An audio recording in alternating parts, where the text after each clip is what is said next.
میں اب دعوت دینا چاہتا ہوں فاروق شہباز وڑائچ صاحب کو.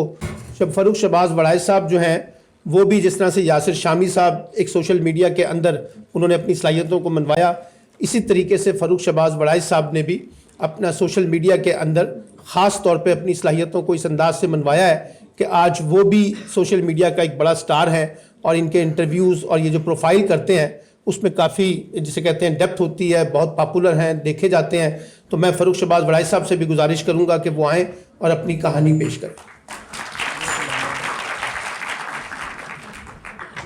سب سے پہلے تو قاسم علی شاہ صاحب کا شکریہ، اس لیے نہیں کہ انہوں نے مجھے پروگرام میں بلایا، اس لیے کہ انہوں نے اتنی خوبصورت فاؤنڈیشن بنائی ہے، اس لیے کہ انہوں نے اتنے خوبصورت اسٹوڈنٹس کا یہاں پہ مجمع لگایا ہے جنہوں نے تعلیم ممکن کا جو یہ پروجیکٹ ہے یہ مکمل کیا ہے. اور مجھے یقین ہے کہ معاشرے میں یہ لوگ بہتر سے بہتر بن کے سامنے آئیں گے تعلیم ممکن کے بعد. میرے سامنے سجاد میر صاحب، سلمان غنی صاحب، میرے دوست یاسر شامی، علی عباس صاحب بھی موجود ہیں. آپ سب کا بھی بہت شکریہ کہ انہوں نے مجھے مشکل میں ڈال دیا ہے کہ سامنے بزرگ بیٹھے ہوں اور مجھے بات کرنے کے لیے پہلے بلا لی ہے، اور اوپر سے کہہ بھی دیا ہے کہ سناؤ بھی اپنی کہانی. تو اس کہانی میں جہاں ڈنڈی ماریں گے تو استاد نیچے سے کہیں گے کہ یہ ڈنڈی مار گیا. میری کہانی یہ جو سامنے لوگ بیٹھے ہیں ان میں سے تو سارے لوگ جانتے ہیں، ان کے سامنے کہانی کو بہت لمبی نہیں ہے، اور کہانی ایک ایسی چیز ہے کہ پوری دنیا میں لوگ اسے پسند کرتے ہیں، اس سے اپنے آپ کو ریلیٹ کرتے ہیں. اس میں کبھی خوشی کبھی غم وہ والا حساب ہے. اور میں اس لیے سنانا چاہتا ہوں آپ سب کو یہ کہانی کیونکہ آپ میں سے بہت سے لوگ ہیں، مختلف شہروں سے ہیں، مختلف صوبوں سے بھی ہیں غالباً. تو لوگ آج کا جو پاکستانی ینگسٹر ہے وہ یہ سوچتا ہے کہ شاید وہ کبھی قاسم علی شاہ نہیں بن پائے گا، سجاد میر، سلمان غنی، یاسر شامی، فاروق شہباز. اگر تو میں آپ سے کہنا یہ چاہتا ہوں کہ لوگ یہاں پہ کہتے ہیں کہ سفارش یہ نہیں ہے، میرے پاس وسائل نہیں ہے، میرے والد بڑے آدمی نہیں ہیں. تو میں آپ کو سب سے پہلے تو یہ بتانا چاہتا ہوں کہ میرے والد صاحب ایک ٹیچر ہیں سرکاری جو ابھی ریٹائر ہو چکے ہیں، اور میرے پورے خاندان میں مجھ سے پہلے نہ کوئی صحافت میں آیا ہے اور نہ ہی اب کسی کا ارادہ ہے. اور لیکن یہ جو تحریک ہے یہ مجھے اپنے والد صاحب سے ہی ملی تھی. میرے والد صاحب ایک اخبار ہے اس میں کالم لکھا کرتے تھے. اس سے پہلے مجھے کہانی پہ چونکہ بات شروع ہوئی ہے تو میرا اپنا آغاز کہانی سے ہوا ہے، بچوں کی کہانیوں سے. میں نے تعلیم و تربیت، پھول، پیغام، ایک اسلام اخبار ہوتا تھا، اس کا بچوں کا اسلام بڑا معروف تھا، یہ سارے میں پڑھا کرتا تھا. اور یہ وہ رسائل ہیں جن کو پڑھنے کے لیے باقاعدہ ہمارے بھائیوں میں چھینا جھپٹی ہوا کرتی تھی کہ پہلے میں پڑھوں گا، پہلے میں پڑھوں گا. اور اس لڑائی میں بعض دفعہ وہ پھٹ بھی جاتا تھا، پھر ہم اسے جوڑ کے پڑھا کرتے تھے. میں آغاز کیا لکھنے کا، اور بچوں کے رسائل سے ہی کیا لکھنے کا. تو بچوں کے رسائل میں جو خطوط کی جگہ ہوتی ہے وہاں پہ لکھا. اور اس کے بعد یہ ہوا کہ جب گریجویشن میں آیا ہوں تو میں نے کہا کہ میں نے کسی چینل میں جانا ہے، کسی ادارے کے ساتھ وابستہ ہونا ہے. تو اب گریجویشن تو ہے نہیں تھی، تو ایک ادارہ ہے رائل نیوز، وہاں پہ میں نے ان سے کسی سے ریکویسٹ کی. تو میں اپنے کالج جب جایا کرتا تھا تو کالج کا ایک یونیفارم ہوتا ہے، تو میں نے ایک شرٹ اپنے بیگ میں رکھ لینی کرنی، اور کالج سے فری ہونے کے بعد وہ شرٹ چینج کرنی، وہ وائٹ شرٹ تھی، اس کی جگہ دوسری شرٹ پہننی اور اپنے ادارے میں چلے جانا. اور وہاں جا کے اب مجھے تو کچھ نہیں آتا لیکن پڑھنے لکھنے کا شوق ہے. تو انہوں نے کبھی اخبار رکھ دینا، ان کا کہ اس میں سے دیکھو کوئی غلطیاں نکالو، کبھی کوئی چیز رکھ دینی، جو انہوں نے کہنا میں نے کرنا. تو جو اینکر حضرات باہر آیا کرتے تھے تو میں کبھی کسی سے سلام لیتا تھا، کبھی کسی کو اپنا تعارف کرواتا تھا. اور ایک دو اینکر ہیں انہوں نے مجھے کہا کہ یار ذرا وہاں سے پانی تو پکڑ لانا، جوس تو پکڑ لانا. تو میں نے کہا ٹھیک ہے. اور میرے پاس جو پیسے جمع ہوئے یعنی کہ میری پاکٹ منی، تو ایک دو کو میں نے سوچا کہ یار یہ جب میں پانی پلاتا ہوں تو یہ بڑا اچھا محسوس کرتے ہیں اور میری طرف خوش ہو کے دیکھتے ہیں. میرے لیے وہ اینکر بہت بڑی چیز تھے جو اسٹوڈیو سے نکلتے تھے، میک اپ کیا ہوتا تھا، پینٹ کوٹ پہنا ہوتا تھا. تو میں چاہتا تھا کبھی میں ان جیسا ہو جاؤں اور ان کے ساتھ سلام دعا میری ہو جائے کسی طریقے سے. تو ایک دو مرتبہ میں نے اپنی جیب سے پھر ان کو جوس پیش کیا، تو اس پہ وہ زیادہ خوش ہوئے. زیادہ خوش ہوئے تو کسی نے نمبر دے دیا, کسی نے رابطہ رکھ لیا, کسی نے میرا نام یاد کر لیا. تو اب میں اس میں بڑا پراؤڈ فیل کر رہا تھا کہ یار ان کو میرا نام یاد ہو گیا یا مجھے میرے نام سے پکارتے ہیں. یہی کہانی کا یہ آغاز ہے, یہیں سے شروع ہو جاتی ہیں چیزیں. میرے سے اب لوگ پوچھتے ہیں کہ ہم نے اب ماسٹرز کر لی ہے, ایم فل کر لی ہے, تو اب ہمارے پاس کچھ نہیں ہے, ہمیں انٹرنشپ کرنی ہے. تو میں سب سے پہلی بات کہتا ہوں کہ بھائی اس کی کیا ضرورت ہے. آپ جہاں بھی پڑھ رہے ہیں تھوڑا سا ٹائم نکال لیں اور جو بھی آپ کا شعبہ ہے آپ چلے جائیں وہاں پہ سیکھیں, کسی کو اپنا استاد بنا لیں, کسی کے پاس جائیں, کسی کو جوس پلائیں, کسی کو نہیں جوس پلا سکتے تو اس کی ویسے خدمت کر دیں. تو وہاں سے ایک دو اخبارات میں کام کیا. پھر ایک استاد ہیں نذیر ناجی صاحب کے چھوٹے بھائی ہیں علی اصغر عباس صاحب, وہ دن میں ایڈیٹوریل میں ہوا کرتے تھے. میں ان کے پاس چلا گیا, میں نے کہا جی مجھے تھوڑا سکھا دیں. انہوں نے کہا سکھائیں گے, پہلے تم پروف ریڈنگ کیا کرو. پروف ریڈنگ کروائی. میں نے کہا سر اگر آپ برا نہ مانیں تو میرا کالم چھاپ دیں گے سر آپ. انہوں نے سر 4 مہینے بعد میرا ایک کالم چھاپا روزنامہ دن میں, اور اس دن میں نے کہا لو جی میری کمائی پوری ہو گئی. 4 مہینے بعد ایک کالم چھپا. وہاں سے مختلف اداروں میں کام کرتے کرتے پی ٹی وی میں کام کیا, کوہ نور ٹی وی میں چلا گیا. کوہ نور ٹی وی میں گیا تو سجاد میر صاحب وہاں پر جا رہے تھے, اور میری کسی پہلے ایڈمنسٹریشن سے بات ہوئی تھی کہ میں آ رہا ہوں کوہ نور میں, میری بات چل رہی تھی, لیکن وہ ڈیلے کا شکار ہو گیا. اور وہاں پہ کرتے کراتے پھر ایک شو مل گیا 2018 کے بالکل قریب, یعنی کہ الیکشن سے پہلے جو شوز ہوتے ہیں. تو مجھے تو مائک پکڑنا بھی نہیں آتا تھا. تو میں گیا ہوں تو جو کیمرہ مین پروڈیوسر انہوں نے کہا جناب ادھر آئیں, آپ کو بتاتے ہیں ہم نے بڑے بڑے اینکر بنائے ہیں یہاں پہ. تو میں ویسے ہی ان کے روب میں تھا اور سیکھا, کچھ بولا, کبھی غلط کیا, لیکن چلے گئے. لوگوں سے انٹریکشن ہوا, مائک پکڑنا تھوڑا بہت آ گیا. یہی لوگ ہیں جن سے سیکھا.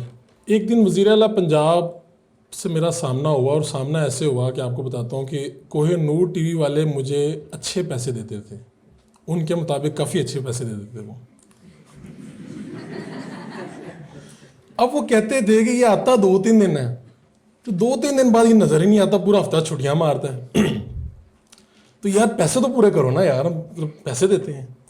تو ایک دن انہوں نے حکم نامہ جاری کیا کہ بھائی آپ کو چیئرمین صاحب نے کہا ہے کہ آپ بیوروکریسی کی بیٹ بھی کیا کریں گے ساتھ. بیٹ کا یہ ہے کہ آپ اس شعبے سے متعلقہ خبریں دیا کریں گے. تو میں نے کہا چلیں ٹھیک ہے. میں نے کہا میرا تو کوئی تجربہ ہی نہیں ہے, میں کسی کو جانتا ہی نہیں افسر کو. انہوں نے کہا نہیں آپ دیا کریں گے. میں نے کہا اوکے جناب. میں پہلے دن گیا سیکریٹریٹ, اور وہاں پہ ایک مجھے بندہ مل گیا, میں اس کے ساتھ اندر گیا.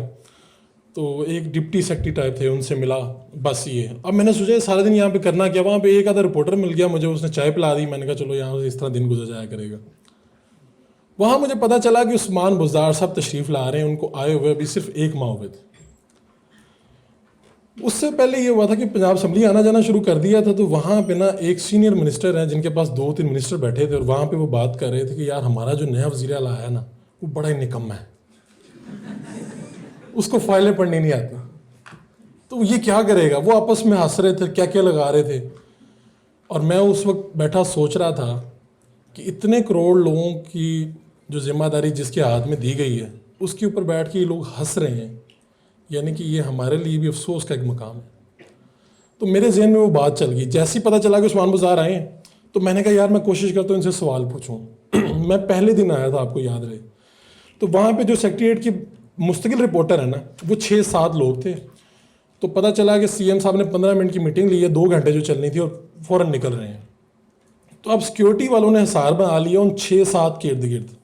اب یاد رہے کہ فاروق شہباز وہ نہیں ہے جو ڈائس پہ کھڑا ہے, اس کو کوئی نہیں جانتا, یہ کوہ نور ٹی وی میں کام کر رہا ہے. تو انہوں نے ان سب کے گرد تو حصار بنا لیا, اور میں چپ کر کے ایک بینچ پہ بیٹھا ہوں, مجھے کسی نے پوچھا بھی نہیں, کیونکہ میں ان کی نظر میں صحافی بھی نہیں تھا. تو جیسے ہی ان کو وہ کراس کر کے بزدار صاحب ان کے سامنے سے آیا, تو میں نے موبائل میں نے ہاتھ میں پکڑا ہوا تھا, تو میں نے کیمرہ آن کیا, اور میں نے وہی سوال جو ان کے وزراء ان کے بارے میں ہنس رہے تھے, کہکا لگا رہے تھے, میں نے وہ ان سے پوچھ لیا.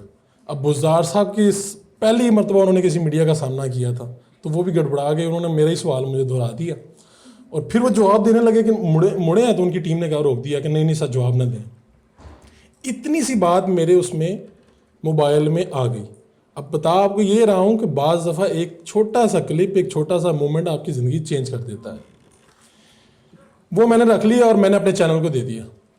چینل کو دیا تو چینل نے کہا یار یہ تو ایسے ہے ویسے ہے. انہوں نے تھوڑا سا ایک مرتبہ آن ایئر کیا اور پھر اتار دیا.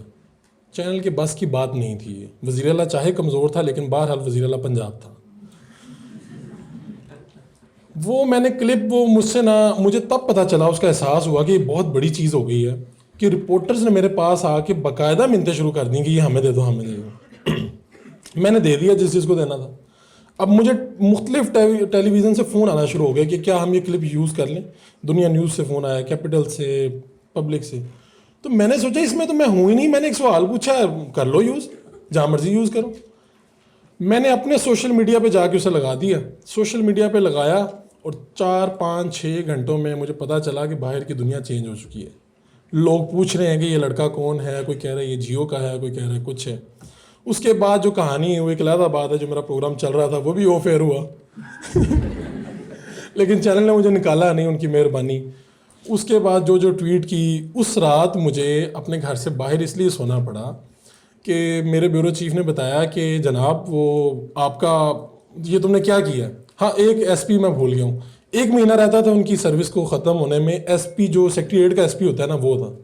اس نے رپورٹروں کو پوچھا یہ کیڑا منڈا ہے جڑا میرا پوری سروس تو خراب کر گیا ہے, کہ مطلب اس نے آ کے میری ایسی تیسی پھیر دی, میرا 1 مہینہ رہ گیا, اوپر سے نیچے پوری گورنمنٹ مجھے پوچھ رہی ہے. میں گیا جناب, ایک میرا ایم پی اے میرے علاقے سے تھے تو ان کے ساتھ میری اچھی دوستی تھی. میں ان کو فون کیا, میں کہا جناب ماڑا بندہ کوئی تو پولیس والے چوکی نہ لین. انہوں نے کہا جناب آپ اس طرح کریں کہ آپ سیکٹریٹ کے بالکل سامنے ایم پی ہاسٹل آپ تو میرے کو آ جاؤ آج رات اتنے رہو. میں کہا جناب ٹھیک ہے, اور میں اس رات ادھر رہا. میں نے کہا جو بھی آئے گا گھر ہی جائے گا نا, ایم پی ہاسٹل میں تو کوئی نہیں آئے گا. یہ پہلا ایک کلپ ہے جس نے پہچان بنا دی اور لوگوں نے پوچھنا شروع کر دیا. جہاں پہ لوگ ملتے تھے, ٹویٹر پہ میرے 200 فالوور تھے, پتہ چلا کہ رات میں 3-4 ہزار فالوور ہو گئے ہیں. فیس بک پہ بھی لوگوں نے فالو کرنا شروع کر دیا ہے, لوگوں نے خبریں لگانا شروع کر دی ہیں سیاست.pk. اور یہ صرف ایک مومنٹ ہے جو آپ کی زندگی چینج کر دیتا ہے, لیکن اس کے لیے آپ کا کہیں پر میدان پہ کھڑے ہونا بھی ضروری ہے. اس کے بعد پھر آفر ہوئی, اردو پوائنٹ گیا, اردو پوائنٹ نے کہا ہمیں اس طرح کی چیزیں چاہیے. پھر وہاں پر مختلف تجربے کیے, لوگوں سے سیکھے, تجربے کیے, غلطیاں بھی کیں, آگے بھی بڑھے. اور اب مجھے کہیں کہیں احساس ہوتا ہے کہ یار شاید میں مشہور ہو گیا ہوں. جب میں باہر کے ملک جاتا ہوں ادھر تو لوگ کھڑے ہو کے سیلفی بناتے ہیں یا مجھ سے آگے بات کرنا چاہتے ہیں یا مجھے اپنا مسئلہ بتاتے ہیں, تو مجھے لگتا ہے کہ اچھا یار یہ میں مشہور ہو گیا ہوں. لیکن مجھے ابھی بھی فیلنگ نہیں آتی, مجھے پتہ نہیں چلتا کہ میں مشہور ہوں یا نہیں. ابھی یاسر شامی مجھے بتائے گا. اب یاسر شامی کی مہربانی ہے کہ یہ کہتا ہے کہ یار فاروق شہباز میرا استاد ہے, لیکن میں آپ کو پہلے بتا دوں کہ میں جب آیا تھا یاسر شامی تب بھی بہت مشہور تھا. یہ اس کی مہربانی ہے. اور بتا یہ رہا ہوں کہ 1-2 واقعات سنا کے اپنی کہانی کو وائنڈ اپ کروں گا. پوری کہانی سننے کے لیے تو آپ کو علیحدہ سے میرے ساتھ بیٹھنا پڑے گا. 1-2 واقعات یہ ہیں کہ بتانا یہ چاہ رہا ہوں کہ آپ کے پاس انفارمیشن کا ہونا اور آپ جس فیلڈ میں موجود ہیں وہاں پر آپ کا کنٹینیوٹی آپ کو بڑا آدمی بنا دیتی ہے, یہ کامیاب بنا دیتی ہے. رانا ثناء اللہ گرفتار ہوئے تو سب سے پہلے میں ان کے گھر پہنچا اور ان کے جو داماد ہیں شہریار, ان کا انٹرویو کیا اور انٹرویو کر کے فوراً لگوا دیا. تو اس وقت یہ ہوا کہ جب انٹرویو میں کر رہا تھا تو کئی ٹی وی چینلز والے آ رہے تھے. میں پریس کانفرنس سے 2 گھنٹے پہلے چلا گیا, گھر کا پتہ کیا اور وہاں پہ پہنچ گیا. تو ٹی وی چینل والوں نے انہوں نے کہا ان کے داماد کو کہ یار تم نے اس کو انٹرویو دے دیا, ہم پھر کور نہ کریں. تو کور کرنا اب ان کی مجبوری تھی, ایونٹ بہت بڑا تھا. اس کے بعد اتنے انٹرویوز کیے ان کی بیگم کے. اس کے بعد جب وہ رہا ہوئے پہلا انٹرویو کیا تو ایک چینل ہے وہاں کا مقامی چینل ہے, تو اس کے مالک نے اپنے رپورٹروں کو کہا کہ تمہیں شرم نہیں آتی, میں نے پورے شہر کا چینل بنایا ہوا اور ایک لڑکا لاہور سے اٹھتا ہے اور آ کے رانا ثناء اللہ کا پہلا انٹرویو کر جاتا ہے. تو یہ بعد میں رپورٹروں نے مجھے بتایا. اسی طرح احسن اقبال صاحب کا بیٹا آیا اسمبلی میں, تو اس کو گارڈ اندر داخل نہیں ہونے دے رہے تھے. وہ ڈسٹرکٹ نارووال کا چیئرمین تھا, تو اس نے کارڈ دکھایا. اس نے کہا جناب ایم پی کا کارڈ نہیں ہے آپ کے پاس. تو میں پیچھے سے گیا, میں نے جا کہا یار آپ نہیں اسے جانتے یار, ان کو اندر جانے دیں. تو میں ان کو لے کے اندر چلا گیا. میری ان کے ساتھ گپ شپ تھی ہلکی پھلکی. میں نے ان سے پوچھا کدھر آئے ہیں, کہتے ہیں اندر شہباز سے ملنے آئے ہیں. میں نے کہا اچھا. میں ان کو چیمبر میں لے گیا. 25 منٹ بعد خبر آئی احسن اقبال گرفتار. اب مجھے پتہ ہے کہ ان کا بیٹا آیا ہوا ہے یہاں پہ. باقی جو رپورٹرز ہیں ان کی دلچسپی نہیں ہے شاید اس سے, یا بیٹے سے شناسائی نہیں ہے. میں نے اس کو پکڑا اور جا کے وہاں کا پنجاب اسمبلی کا کیفیٹیریا وہاں لے گیا. میں نے کہا بھائی جان ویڈیو بنانی ہے. ویڈیو ان سے اسی ٹائم کھڑے ہو کے ویڈیو بنائی, بھیج دی. اور اس کو کہا کہ بھائی جان آپ ادھر بیٹھیں کافی وغیرہ پئیں تو پریس نہیں اسی پہ ویڈیو بنائی ہے, اب ابا جی پہ ہی ویڈیو بنائی ہے. تو میں نے کہا آپ ادھر ہی بیٹھ جائیں, آپ نے جانا نہیں ہے کہیں, ادھر ہی بیٹھیں تو آپ کی پریس کانفرنس ہونے کا یار آدھا پونے گھنٹہ پریس کانفرنس ہے. اب ویڈیو میں نے بھیج دی اور ساتھ ہی چینل کو بتا دیا, میں نے کہا یار اس کے بعد ہو جانی ہے پریس کانفرنس, تو یہ جو ویڈیو ہے نا یہ پہلے لگ جائے تو ٹھیک ہے. انہوں نے کہا جناب, انہوں نے اسی ٹائم کیپشن لگا کے لگا دی, چونکہ کوئی چیز ٹرینڈنگ میں ہو, کوئی چیز چل رہی ہو اور آپ نے کر دیا. اب رپورٹر وہاں پہ جتنے کھڑے ہیں وہ میری جیکٹ کی طرف دیکھیں, مجھے دیکھیں, موبائل کی طرف دیکھیں, کیونکہ انہیں وہ آ گیا تھا نوٹیفیکیشن کہ جناب انٹرویو لگ گیا. تو وہ ایک بندہ میرے پاس آ ہی گیا, کہنا کتنے کیتا انٹرویو, میں کہا انٹرویو تو اندر کیتا, کہنا منڈا کتنے ہے, میں کہا لڑکا بھی ادھر ہے. وہ جتنی دیر تک رپورٹر اس تک پہنچے تو کانفرنس میں کوئی 5 منٹ رہ گئے, تو اس نے کہا یار میں سب سے بات نہیں کر سکتا, پریس کانفرنس میں بات کروں گا. تو بتا یہ رہا ہوں کہ بعض دفعہ آپ کو قدرت آپ پہ مہربان کیسے ہو جاتی ہے کہ آپ کو پتہ ہی نہیں چلتا کہ کون سا مومنٹ ہے. لیکن اس سب کے لیے پھر وہی بات کہوں گا کہ میدان میں کھڑا ہونا ضروری ہے. باقی لوگ 100 باتوں کی ایک بات ہے, کامیابی جو ہے اس کی 100 مائیں 100 باپ ہوتے ہیں, اور جو ناکامی ہے وہ یتیم ہوتی ہے. لوگ کہتے ہیں ایدا منڈا ہے جی کڑی ہے, ٹھیک ہے نا. اور انہوں نے کہا کہ کامیابی سب سے بڑی سفارشی کامیابی. اب ہم جہاں جاتے ہیں لوگ دیکھ کے کام کر دیتے ہیں, یا کہتے ہیں اچھا آپ کا کام تھا آپ نے بتایا ہی نہیں. ابھی میں پرسوں ایک ٹی وی چینل کے پروڈیوسر نے مجھے کہا میں آپ کو پروگرام میں انوائٹ کرنا چاہتا ہوں, ایک اچھا پروگرام ہے. میں نے کہا ضرور. کہا میرا نام یہ ہے, میں پروڈیوسر ہوں. میں کہا جناب میں آپ کو جانتا ہوں. آپ مجھے کیسے جانتے ہیں؟ میں نے کہا آپ سے ملاقات ہوئی تھی میری 3 سال پہلے.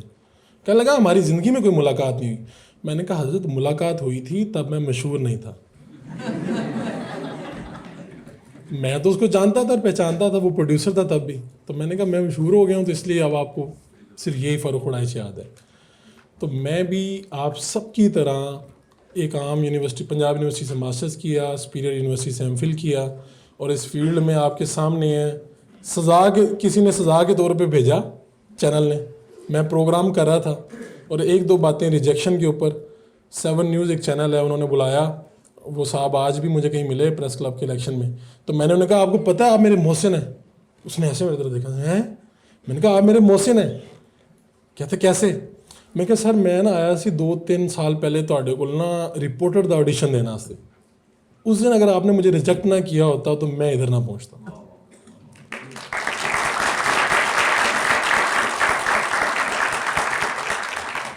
تو وہ محسن جو آپ کو تھپکی دیتے ہیں, یا وہ محسن جو آپ کو فوری اس وقت محسوس نہیں ہوتے, جو آپ کو ریجیکٹ کر رہے ہوتے ہیں, اللہ نے آپ کا سلسلہ کہیں بہت اچھا رکھا ہوتا ہے. آپ اس وقت محسوس کر رہے ہوتے ہیں کہ آج اس نے میری سفارش پہ مجھے نوکری پہ نہیں رکھا, آج مجھے یہاں پہ داخلہ نہیں ملا. لیکن تھوڑا سا صبر کیجئے, محنت کیجئے اور لگے رہیں. انشاءاللہ آپ میں سے بہت سے لوگ میری طرح یہاں پر آ کے اپنی کہانی سنائیں گے. بہت شکریہ.